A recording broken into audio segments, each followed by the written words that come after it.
سعد حسن رضوی تحریک لبیک پاکستان کے سربراہ کو گولی مار دی گئی ہے مریدکے میں۔ اس کے علاوہ یہ کہا رہا ہے کہ 250 سے زیادہ لوگ اس وقت تک پاکستان کی پنجاب پولیس اور رینجرز کے ہاتھوں مارے جا چکے ہیں۔ بلوچستان کے حالات سے ہر وقت باخبر رہنے کے لیے خبریں اور تجزیہ ڈاکٹر امجد ایوب مرزا پیش کرتے ہیں۔ پلیز چینل کو جوائن کیجیے۔ ایک طرف ہم دیکھ رہے ہیں کہ حماس اور اسرائیل کے درمیان امن معاہدہ طے پا گیا ہے۔ جو انہوں نے ہوسٹیجز رکھے ہوئے تھے یرغمالی، ان کو رہا کیا جا رہا ہے۔ ڈونلڈ ٹرمپ نے تقریر کی ہے جا کے ان کی اسمبلی میں اسرائیل کی، لیکن دوسری طرف تحریک لبیک پاکستان نے فلسطینیوں کے حق میں اسلام آباد جا کر امریکن ایمبیسی کے سامنے مظاہرہ کرنے کا اعلان کیا تھا۔ ہو کیا رہا ہے اس پر بات کریں گے آپ کے ساتھ۔ بلوچستان کے حالات سے ہر وقت باخبر رہنے کے لیے خبریں اور تجزیہ ڈاکٹر امجد ایوب مرزا پیش کرتے ہیں۔ پلیز چینل کو جوائن کیجیے۔ ناظرین، پاکستان میں دو فاشسٹ قوتوں کے درمیان لڑائی چھڑ گئی ہے۔ فاشسٹ سیاسی ریاست اور فاشسٹ مذہبی جنونی تنظیم تحریک لبیک پاکستان کے درمیان یدھ چھڑ گیا ہے۔ اس یدھ کے چھڑنے کے ساتھ ہی پاکستان کے اندر خاص طور پر جو سب سے زیادہ آبادی والا صوبہ ہے پنجاب، وہاں کے حالات جو ہے وہ انتہائی مخدوش ہو چکے ہیں۔ لاہور، گجرانوالہ، فیصل آباد اور مریدکے جو ہے وہاں پہ تحریک لبیک پاکستان کے جو کارکنان ہیں وہ سڑکوں پر نکل آئے ہیں۔ دوسری طرف سے پنجاب پولیس اور رینجر بھی سڑکوں پر نکل آئی ہے۔ اب تک کی اطلاعات یہ ہے کہ بے شمار پاکستانی رینجر اور پولیس والے زخمی ہو چکے ہیں۔ ایک اسٹیشن ہاؤس آفیسر یعنی SHO بھی اس میں ہلاک ہو چکا ہے اور 250 سے زیادہ تحریک لبیک پاکستان کے کارکنوں کی ہلاکت کا دعویٰ کیا جا رہا ہے۔ اسی طرح سے سعد حسن رضوی جو ہے ان کو بھی گولیاں لگی ہیں۔ شدید تشویشناک حالت میں ان کو ایک میڈیکل سینٹر پہنچایا گیا ہے۔ اس کے بعد ان سے متعلق ابھی تک کوئی خبر نہیں آ رہی۔ صورتحال ناظرین یہ ہے کہ جیسے ہی یہ اعلان ہوا کہ حماس اور اسرائیل کے درمیان امن معاہدہ ہونے جا رہا ہے، بلکہ وہ ہو بھی گیا، اب آج سے جو ہے وہ یرغمالی جو ہیں ان کو اسرائیل واپس بھیجا جا رہا ہے۔ اسرائیل کی فوجیں بھی جو ہے وہ پیچھے آ گئی ہیں اور ڈونلڈ ٹرمپ نے آج اسرائیل کی پارلیمنٹ سے خطاب بھی کیا ہے اور انہوں نے اس جنگ بندی کا سارا کریڈٹ بھی لیا ہے۔ بے شک یہ کریڈٹ انہی کو جاتا ہے، لیکن اس سے جو پاکستان کے اندر مذہبی جماعتیں فلسطین کی سیاست کرتی ہیں، جو فلسطین کے نام پر لوگوں کے جذبات کو ابھار کر اپنی ممبرشپ بڑھاتی ہیں، اپنی عوام کے اندر جڑوں کو اور پیوست کرتی ہیں، مضبوط کرتی ہیں، ان کو یہ خطرہ لاحق ہو گیا کہ اگر یہ امن معاہدہ حماس اور اسرائیل کے درمیان ہوتا ہے تو اس کے نتیجے میں ان کی سیاسی دکانداری ٹھنڈی پڑ سکتی ہے، ماند پڑ سکتی ہے۔ لہذا تحریک لبیک پاکستان نے ایک لانگ مارچ کا فیصلہ کیا۔ پہلے یہ فیصلہ لانگ مارچ کا نہیں تھا، پہلے ایک مظاہرہ کرنا تھا، یکجہتی مظاہرہ، سولیڈیرٹی پروٹیسٹ کرنا تھا فلسطینیوں کے حق میں۔ لیکن جب یہ اعلان ہوا اور سعد حسین رضوی کی کال پر بے شمار لوگوں نے اس میں شامل ہونے کا عندیہ دیا تو پھر یہ طے پایا کہ نہیں، لانگ مارچ کی جائے گی اور دھرنا اسلام آباد میں دیا جائے گا اور امریکن ایمبیسی کے سامنے دیا جائے گا، کیونکہ پاکستان میں تو اسرائیل کا سفارت خانہ نہیں ہے۔ لہذا اسرائیل کے خلاف اگر کوئی مظاہرہ ہوتا ہے تو وہ امریکی سفارت خانے کے باہر کیا جاتا ہے۔ جیسے ہی یہ خبر پھیلی کہ تحریک لبیک پاکستان کے جو لوگ ہیں یہ اسلام آباد پہنچ رہے ہیں، سب سے پہلے تو امریکن ایمبیسی نے ایک نوٹیفیکیشن جاری کیا جس میں انہوں نے تمام امریکی شہریوں کو ایکسٹرا کوشس رہنے کی ہدایت کی، یعنی احتیاط برتنے کی ہدایت کی، اور اس کے ساتھ ساتھ پولیس کی بڑی تعداد جو ہے وہ امریکن ایمبیسی کے پروٹیکشن کے لیے وہاں تعینات کر دی گئی۔ لیکن اس کے ساتھ ہی تحریک لبیک پاکستان کے لوگ جب نکلے ہیں تو ان کے اوپر لاہور میں فائرنگ کی گئی، وہاں لوگ ہلاک ہوئے۔ اس کے بعد یہ قافلہ جب چلا اور آج صبح یہ جب پہنچے ہیں مرید کے تو پھر مریدکے کے اندر پاکستانی رینجر، پنجاب پولیس اور تحریک لبیک کے کارکنوں کے درمیان گھمسان کی لڑائی ہوئی۔ کہا یہ جاتا ہے کہ دونوں طرف سے فائرنگ ہوئی، جس کے نتیجے میں ایک نوجوان اسٹیشن ہاؤس آفیسر یعنی SHO ہلاک ہو گئے، کئی پولیس والے زخمی ہو گئے۔ کہا جاتا ہے دونوں طرف سے فائرنگ ہوئی، جس کے نتیجے میں تحریک لبیک پاکستان کا یہ دعویٰ ہے کہ ان کے 250 سے زیادہ کارکنان جو ہے وہ اب تک جاں بحق ہو چکے ہیں اور 1500 سے زیادہ زخمی ہیں۔ یہ جھڑپ مریدکے میں ہوئی اور اس دوران سعد حسین رضوی جو خادم حسین رضوی کے صاحبزادے ہیں اور تحریک لبیک پاکستان کے اس وقت سربراہ ہیں، ان کو بھی کئی گولیاں لگنے کی خبر آئی۔ ان کو تشویشناک حالت میں ایک قریبی لوکل میڈیکل سینٹر لے جایا گیا، جہاں اس کے بعد اس پورے میڈیکل سینٹر کے ارد گرد جو ہے وہ تحریک لبیک کے کارکنان نے اس کو گھیرے میں لیا ہوا اور کسی کو اندر جانے نہیں دے رہے۔ ابھی تک کچھ پتہ نہیں ہے کہ ان کی حالت کیا ہے۔ آخری خبر یہی تھی کہ ان کی حالت تشویشناک ہے۔ اس کے بعد پورے پنجاب میں جو ہے وہ مظاہرے شروع ہو گئے ہیں تحریک لبیک پاکستان کے، اور جگہ جگہ پر رینجرز اور پولیس جو ہے وہ بلائی گئی ہے۔ یہ بھی کہا جا رہا ہے کہ سندھ سے بھی سوچا جا رہا ہے کہ پولیس کو فوری طور پر بلایا جائے۔ اس کے علاوہ آرمی کو بھی سٹینڈ بائی کر دیا ہے۔ جو لاہور میں کور کمانڈر ہے اس نے آرمی کو سٹینڈ بائی کیا ہے۔ کوئی پتہ نہیں کہ شام تک لاہور کی سڑکوں پر ہم ٹینک بھی دیکھیں گے، لیکن یہ پاکستان کے اندر جو ہو رہا ہے اس کو سمجھنا بہت ضروری ہے۔ پاکستان کے اندر پولیٹیکل فاشزم اور ریلیجیس فاشزم کے درمیان ٹکراؤ ہو رہا ہے۔ جو پاکستان کی سٹیٹ ہے وہ پولیٹیکل ہے، وہ فاشسٹ سٹیٹ ہے، وہ پولیٹیکلی فاشسٹ ہے، اور جو تحریک لبیک پاکستان ہے یہ مذہبی جنونی فاشسٹ ہے، یعنی یہ ریلیجیس فاشسٹ ہے۔ ان دونوں کے درمیان یہ جو لڑائی ہے اس کی مین وجہ یہ ہے کہ یہ نہیں چاہتے کہ غزہ میں امن ہو، کیونکہ ان کی ریکروٹنگ گراؤنڈ جو ہے تحریک لبیک پاکستان اور پاکستان کی تمام مذہبی جماعتیں جو ہے وہ فلسطین کے نام پہ سیاست کرتی ہیں، وہ کشمیر کے نام پہ سیاست کرتی ہیں۔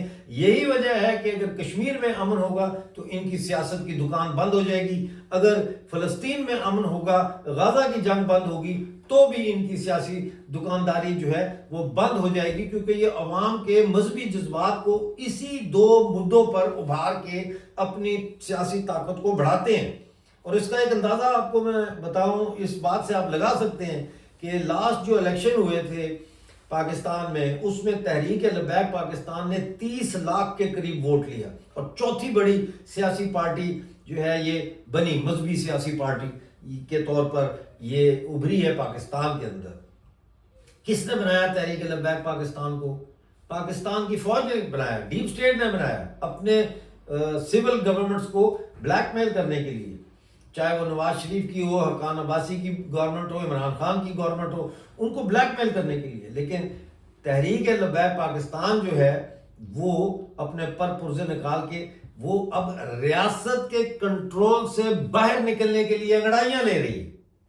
تو اس ساری صورتحال کو کنٹرول کرنے کے لیے پاکستان کے پاس اس کے سوائے اور کوئی چارہ نہیں کہ وہ ریاستی دہشت گردی کے پرانے نمونے دوبارہ سامنے لے کے آئے، اور یہ ہم دیکھ رہے ہیں مریدکے میں جو یہ انہوں نے کیا، اور اس سے پہلے جو لاہور میں انہوں نے کیا تھا۔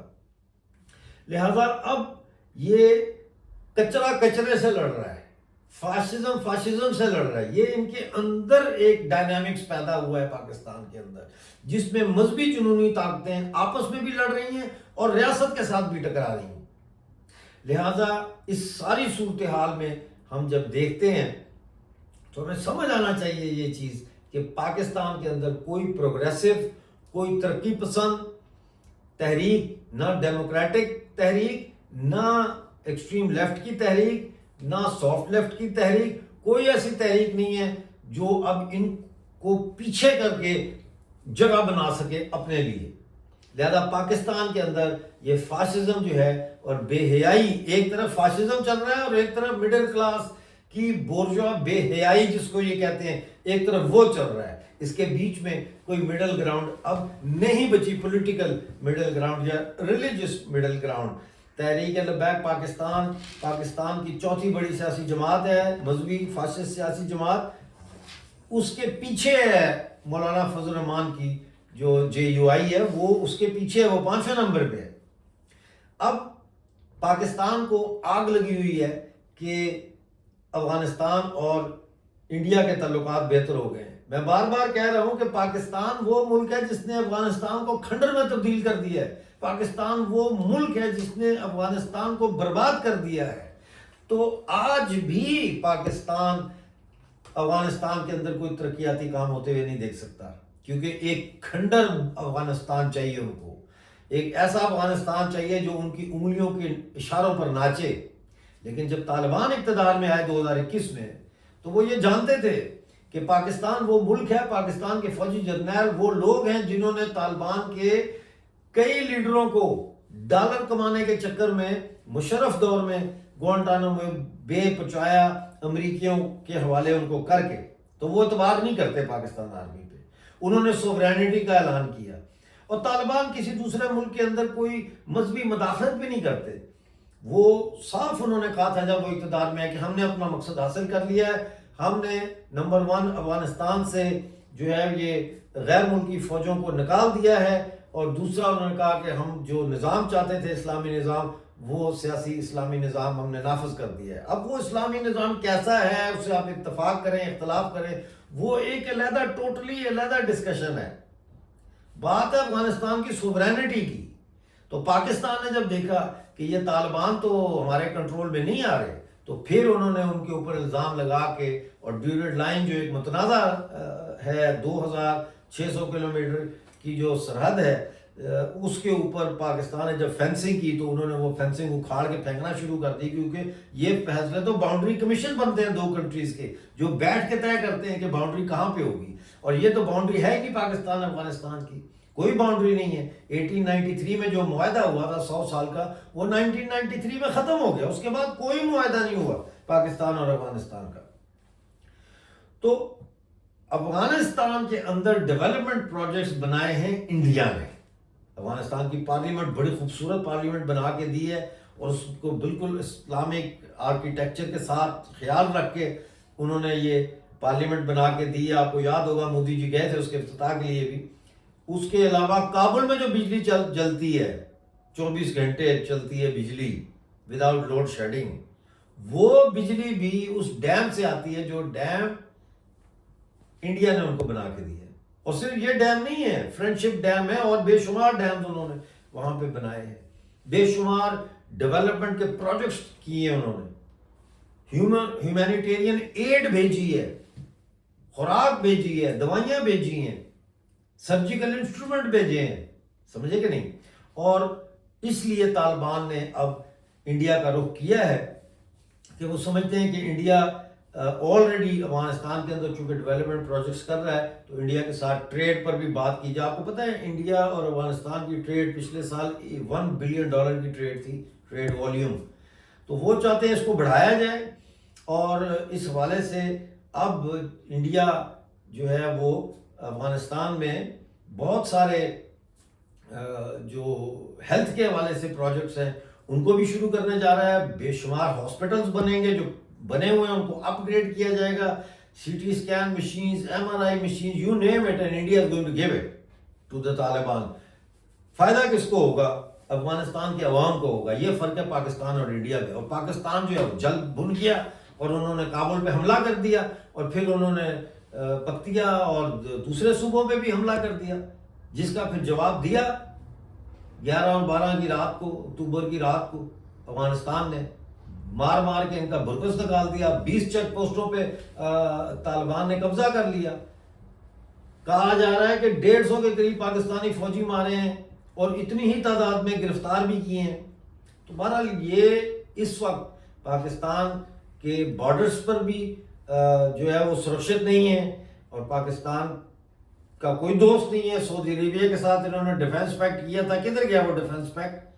سعودی عربیہ نے تو پاکستان کو جنگ بند کرنے کے لیے کہا، وہ تو مدد کے لیے آیا ہی نہیں، ٹھیک ہے۔ اسی طرح قطر ہے، قطر اور طالبان کے بڑے گہرے سمبند ہیں۔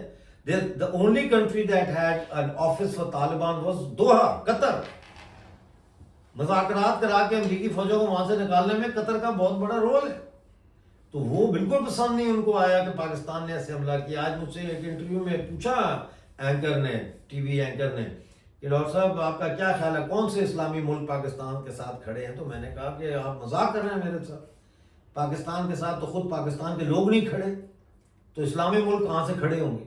تو بات یہ ہے کہ اس وقت جو تحریک لبیک پاکستان کی شکل میں پی ٹی آئی کے جو ڈسینٹ ہے, ان کی جو غم و غصے ہے اس کے وجہ سے, اور پھر جو بلوچستان میں بی ایل اے کی تحریک چل رہی ہے مسلح, اور جو بی وائی سی کی تحریک چل رہی ہے, اور جو ڈاکٹر مہرنگ بلوچ کو مسلسل جیل میں رکھنے سے جو غم و غصہ ڈیولپ ہو رہا ہے, یہ ساری چیزیں پاکستان کے اندر ایک آتش فشاں ہیں. ایک چھوٹا سا آتش فشاں پھٹا ہے یہ لاہور مریدکے کا, ابھی باقی آتش فشاں جو ہے ان سے بھی دھواں نکل رہا ہے, وہ بھی کسی وقت پھٹ سکتے ہیں. اور اگر ایک سے زیادہ یہ آتش فشاں پھٹے پاکستان میں تو پاکستان ان کے لاوے میں پاکستان کے جرنیل جو ہے وہ جل جائیں گے. پاکستان انتہائی ایک دلچسپ موڑ پر آ گیا ہے, اور میں ہمیشہ یہ کہتا ہوں کہ پولیٹیکل سائنس کے اسٹوڈنٹس, فلاسفی کے اسٹوڈنٹس اور ریولوشنز کے جو اسٹوڈنٹس ہیں جو انقلابات کا مطالعہ کرتے ہیں, ان کے لیے بلوچستان اور پھر پورا پاکستان کا جو علاقہ ہے اور پھر یہ خطہ جو ہے یہ انتہائی سبق آموز ہمارے سب کے لیے ہے. بہرحال جیسے کوئی اپڈیٹ اور آئے گی وہ لے کے آپ کی خدمت میں حاضر ہوں گا. ویڈیو کو لائک کریں, شیئر کریں, اور پلیز ہمارے چینل کو جوائن کریں. ملتے ہیں اگلی ویڈیو میں, اس وقت تک کے لیے اپنا بہت سارا خیال رکھیں.